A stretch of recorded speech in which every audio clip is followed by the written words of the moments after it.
Okay, alright. Update po tayo ngayon sa King Pao Ganap for today, guys.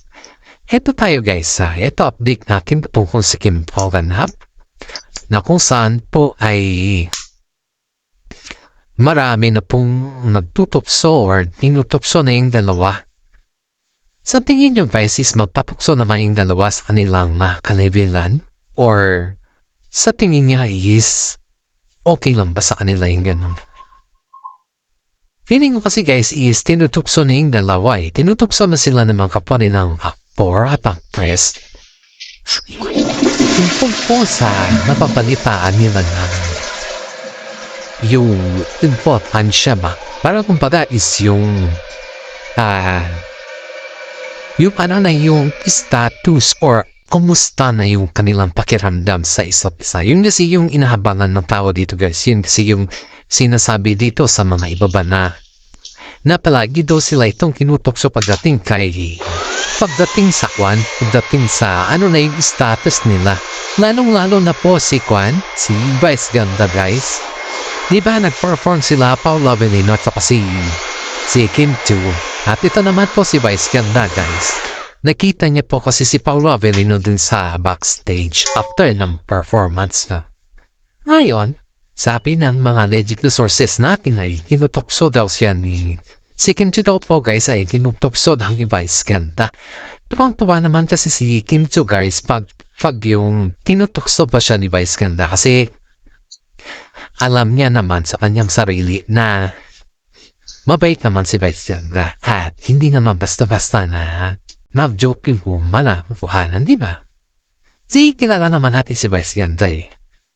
Kahit naman sino kilala si Vice Ganda, kahit yung batang Kwan dyan, pinanganak, kilala yun si Vice Ganda. Halos lahat niya tayo dito, kilala natin si Vice Ganda.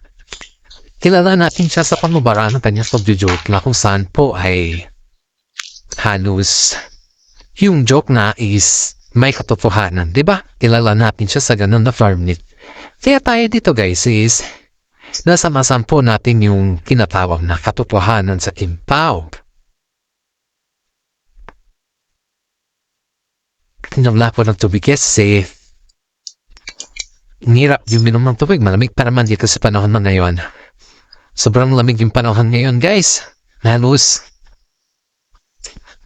hindi ka na makahawak ng tubig if ever lang. Pero if you need it, then you can touch. Sabi po nila. Ito, guys, ay yung panahon kasi ngayon, guys. I believe it or not, panahon po nila Kim Chu at si Paolo Avellino sa ngayon. Ito po yung kanilang taon ba? Kasi yung taon kasi ngayon ay halos kapag isigaw mo ang King Pao, doon mo malalaman kung sino yung sikat. Pag isigaw mo yung lahat ng mga tambalan, guys, di ba nakita naman natin sa kanila mga performance yung not-perform yung mga tambalan ba sa ABS-CBN, ganun. Sino yung pinakamalakas na impact na fan? Sino yung pinakamalakas na impact na audience sa mga tambalan na yan? Di ba ang King Pao? Di ba? Maraming nakakapansin yan, guys, na ang pinakamalakas na tambalan o sigawan ng mga fans po ay ang King Pao. Kaya nga po, sinasabi ng mga ibang vlogger na kagaya po na pinakamalakas po ang King Pao ngayong taon. At taon po nila talaga po. Di lamang po, taon nila, guys, to di talagang minahal po kasi sila ng taong bayan, guys, na sa mga kabutihan na kanilang mga ginagalawan. Dahil sa mga kabutihan nila, ay minahal po sila ng taong bayan. Yun nga po, guys, yung performance sila, guys, na ito, Yung performance sila, tignan mo na naman, guys, yung Christmas na performance nila. Nakita mo dun yung hawak kamay ni Paolo Avellino. Kitang-kita naman dun, di ba? Hindi naman gawain ni Paolo Avellino yan, guys, yung may hawak kamay sila. Kaya na po, ang sabi ng mga iba dito, guys, na bakit level up na daw yung paghawak ni Paolo Avellino kay Kim Chu? Of course naman, guys. Normal lang naman kasi yun, kasi we cannot, sa mga siguro, sa mga tao, sa mga tao na yung hindi pa, kumbaga is hindi pa masyadong bihasa sa dalawa sa ay napapansin natin guys na ang daming tanong ng mga kapwa natin na viewers or fans nila kung bakit yung ganawan na daw nila Paolo Avellino at saka si Kim Chiu sa ngayon guys is talagang bumibel up daw. Yun yung tanong nila sa atin. Bilang isang vlogger naman guys, ayun dito sa ating legit na sources guys is noon daw, pinag-uusapan natin yung comparison po tayo sa ngayon guys. Noon daw, sagutin na po natin yung tanong ng mga nagtatanong sa atin kung bakit yung paghawak na daw ni Paolo Avellino sa ngayong kay Kim Chiu masyado na daw showy.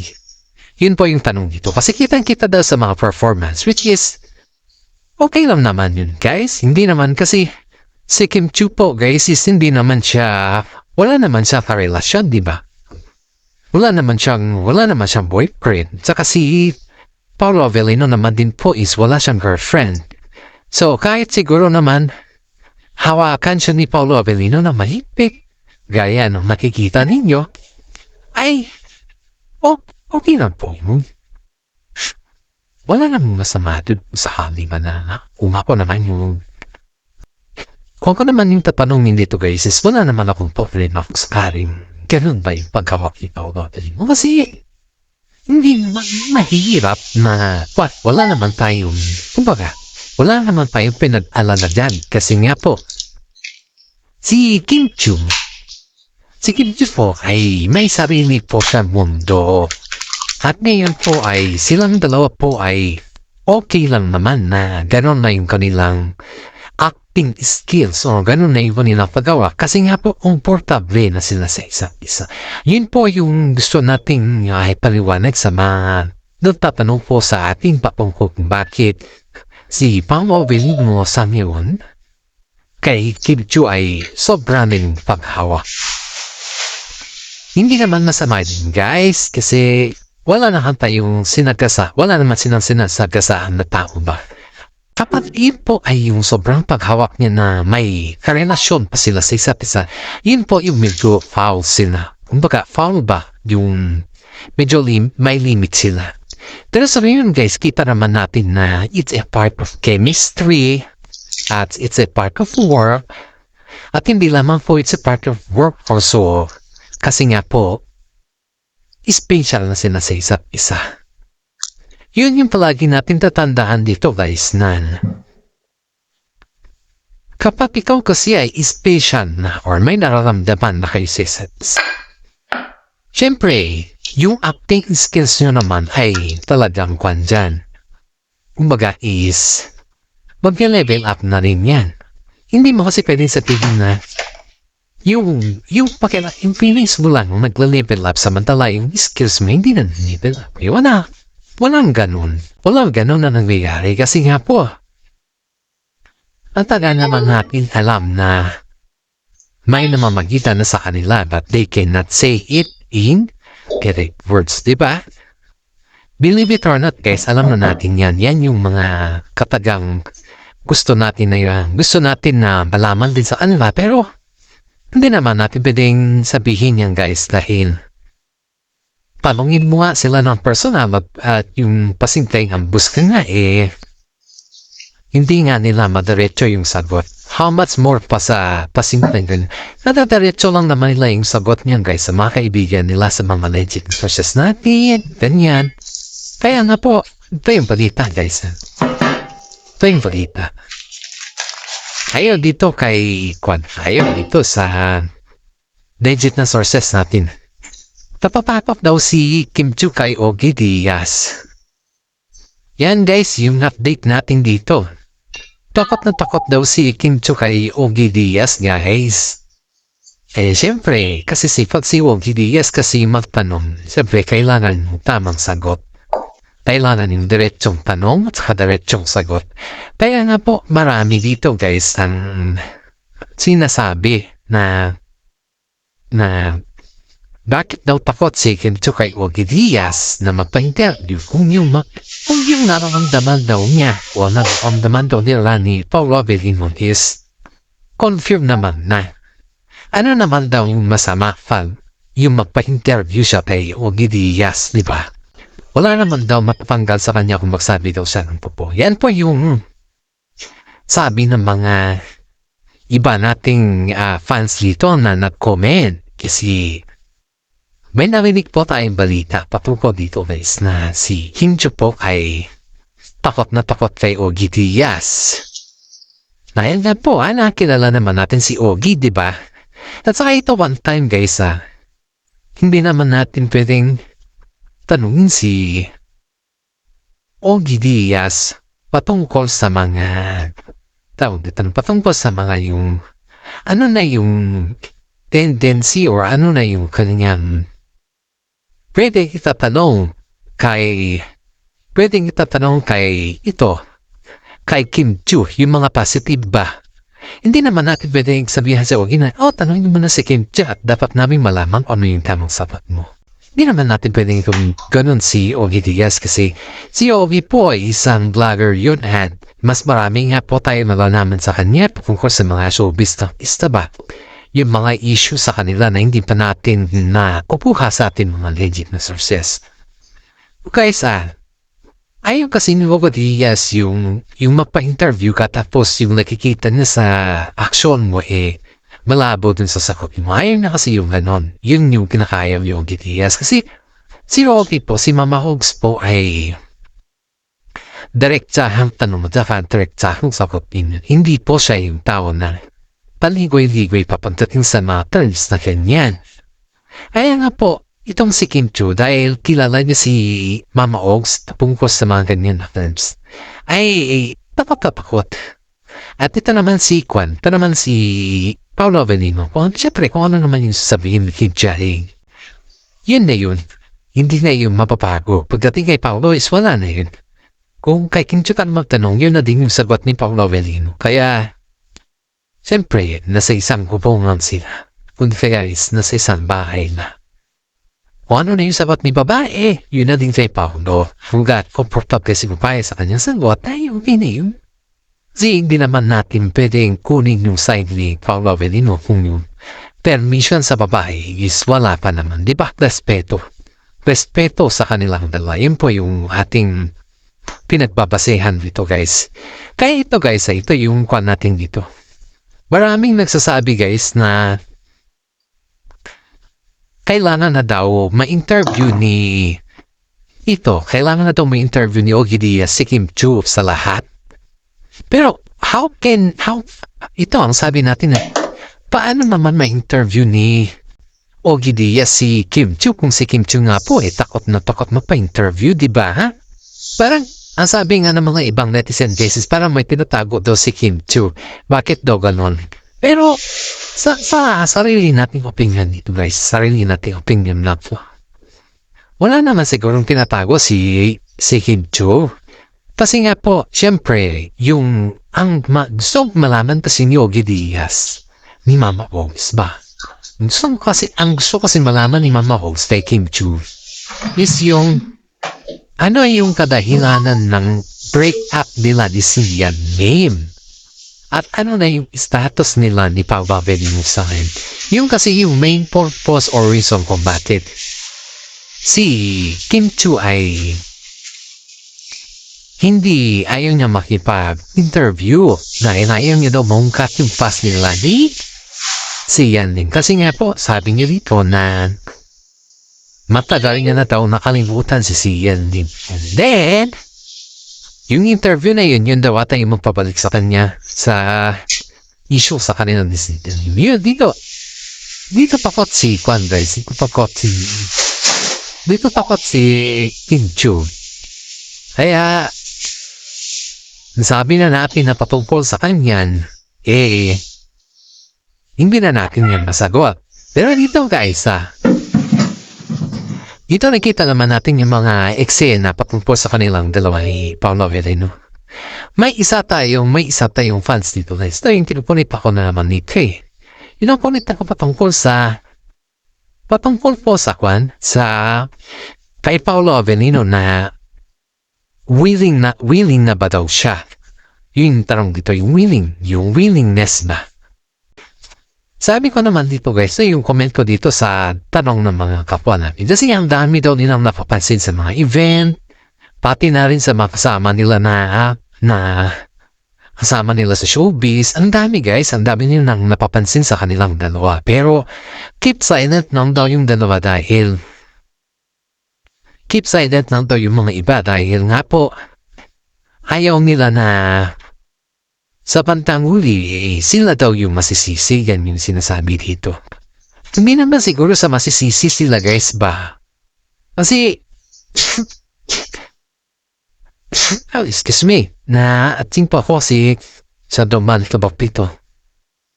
Di naman sila yung masisisi guys ba? Dahil yung expression naman ng dalawa sa labas ng camera at sa loob ng camera. Dalawa kasi yung expression nilang dalawa, guys. Ito yung akin lang ito yung dito sa ating legit na sources din. Yung expression ng dalawa sila, Paolo Avellino at saka si Kim Chiu, nakitaan daw ng mga signs na nagbeso Hindi ko alam kung nagbeso o nagkarikan ata sa lips or something like that. Sa loob daw ng van ni Kim Chiu, guys. Sa loob daw ng van ni Kim Chiu yan po yung... Pero, that is normal na sa kanila. Guys, kung sila po ay magkarelasyon na hindi naman bawal yung maghalikan sa lips. Kaya naman, yeah, di ba naghahanap kayo ng naghahanap kayo ng resibo? O ayan yung resibo, mismo kayo na yung nakapakita. O ayan yung resibo na nakita nyo na sinasabi ninyo na nag-aalikan na sila, di ba? Kita nyo pa. Yan yung resibo. Kaya, sabi ko dito, kung naghanap po ng resibo, patungkol sa mga ganyan natin, kitang-kita nyo na pala yung resibo. Ba't pa kayo nagtataran sa mga vlog natin na yung nito, ganyan, yung resibo. Di ba? Bilang isang vlogger naman po, hindi naman natin pwedeng ipakitay na naghahalikan ng dalawa. Kasi alam nyo naman yung palisi sa YouTube. Diba baka mag-gurgur tayo? Mahirap na mag-gurgur. Mawala pa po ng income. Diba sana naman po guys? Isipin natin na hindi naman sa lahat ng oras ay kailangan natin ng resibo. Kasi kahit kayo, nakikita nyo na yung resibo, pinaghahanap kayo pa rin sa akin. Yun yung masaklap dito guys. Yun yung masaklap na sinasabi ko dahil ang resibo na hinahanap ninyo, hindi ko naman may bibigay. Dahil kayo mismo ang nakakakita sa resibo na hinahanap ninyo. Kaya, maraming mga netizen po ang nagsasabi dito. Ang daming tanong nila sa comment section natin dito guys na nasaan na daw yung resibo sa kanila. Iyan nga po guys. So nakita nila na nagtataka na ako sa mga Kimpaw na yung hewan ko pa. Kimpaw na fans mo o kung ano-ano na. Kasi di naman ganyan yung Kimpaw fans na magtanong sa artist. Pagka-respetado naman nila. Siguro ito ay ibang fans ito galing. Yun yung pagkanan pa dito. Ibang tampalan siya galing. Yun yung pagka-identify ko dito guys. Ngayon, ito ang tanong nila sa atin. Palagi nilang sinasabi na itong fan natin, usually ito ganyan. Sometimes nakakasira sila nung yun nga po yung ngayon dito sa ating legit na sources guys mas minabuti na lang daw nila Kim Chiu at si Paolo Avellino na wag nang patulan si actress dahil wala daw silang mapapala dito. Ito yung nabanggit ng management na wala daw silang mapapala dito sa press na to kahit daw sabihin nila na ano na yung sitwasyon nito kahit na awa na daw sila sa kanya hindi naman daw ito nagtitinoy. Kaya ito anong pag-uusap ng kahit na ay mismong management na daw yung nagsabi sa kanila na wala daw sila mapapala pag ito daw yung pinapansin nila. Pag ito daw yung parang sinasabi nila na pansinin natin to kasi kawawa eh. Sila daw yung magiging lost na yun ito sa ating sa systems. Kaya maraming nagsasabi dito guys na advice nila kay Paolo Veneno at saka si Kim Chiu na hayaan na lang daw itong si guys na po. Wala naman daw itong ginawang maganda sa showbiz kundi porque sumikat. Pagdating ng sikat, nawala din ito niya kasikatan. Kasi nga po, isa siya sa mga showbiz na yung hindi marunong magawa at hindi marunong makipagkaibigan. Yan yung mga comment nila sa kanya. Pero yung mga comment nila sa kanya, kaya yung pakiusap daw nila sa kanya na hanggat maaari ay wag nyo na daw munang guluhin ng kung tao. Which is tama naman sa atin. Hindi naman pwede na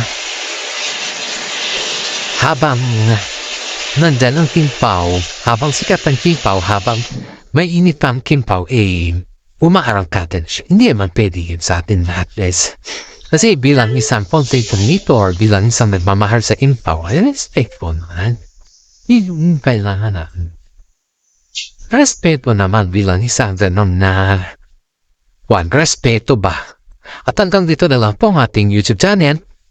Paki-like, subscribe, share naman po at paki-search po ang Peanuts Vlog na kung saan po ay marami po tayong malalaman dito. Thank you and God bless.